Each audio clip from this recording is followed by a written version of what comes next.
As he slept, he dreamed that he was seated in his blue bedroom armchair.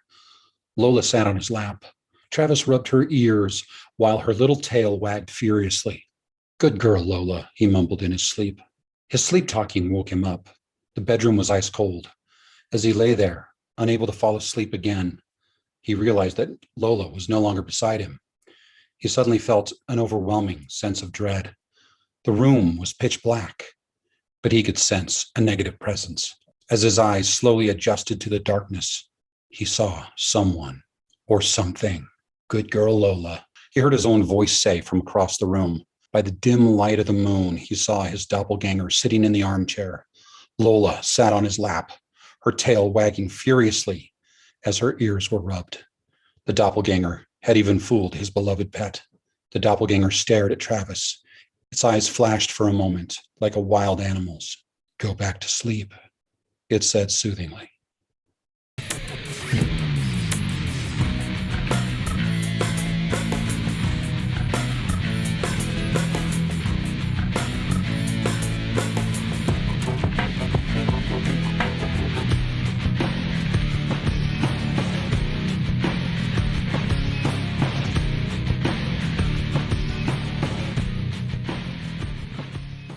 Hello, and welcome to another episode of Ask a Paranormal Investigator.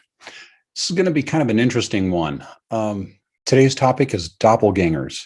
And I have a personal story about my own doppelganger. Pretty creepy. Well, what the heck are doppelgangers, first off? Let's go into that. When it comes to the paranormal, a doppelganger is this sort of ghostly or paranormal creature that is an exact copy of you. It's usually seen as a harbinger of bad luck. Other traditions and stories often equate a doppelganger as an evil twin. Now, in modern times, they refer to it as a twin stranger. It is an interesting phenomenon, and I have experienced one myself. See, when I was about 19 years old, I had just moved to Denver, Colorado with my band. We were at a local mall and, having a great time, shopping and people watching and all those kinds of things.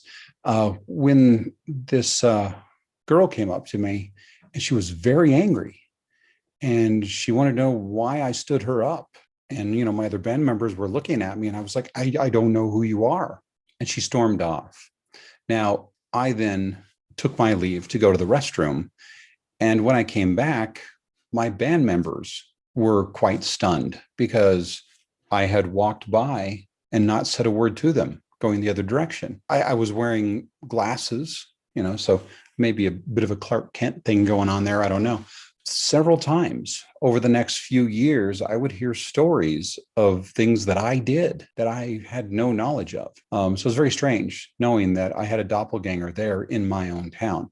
Now, this is an interesting thing because it has happened to a lot of people where they run into their own doppelganger. Now, I've never been able to run into mine. I tried several times, I would be missing him by moments, it seemed like. While folklore would have us believe that our doppelganger is there to destroy our life or possibly even kill us, we've come to find out that actually, no, they're just people that happen to look like us. And I've seen a lot of examples of doppelgangers, and we got some that are, we'll say, historical. And by historical, I mean someone modern looking like someone from the past. Celebrities are always brought into the mix, and there's a huge business of celebrity lookalikes. So that's not necessarily a surprise either. And there have been universities that have done studies on this and the likelihood of you running into a doppelganger. And it is certainly a strong possibility. Probably are two or three very close replicas of all of us. With all the billions of humans on the planet, it's not surprising. We're actually very inbred. Our gene pool is not that varied. I think the main thing is that it reminds us that even though we're all very different, we do have a lot of things that are similar. And we should keep that in mind. And one of those things that we could really come together on would be clicking that like button and subscribing and helping this channel out. It'd be really important. But the bottom line is, if you see your doppelganger, it's probably not paranormal. I want to thank you guys for joining me again on this episode. And I hope to see you real soon on the next episode of Ask a Paranormal Investigator.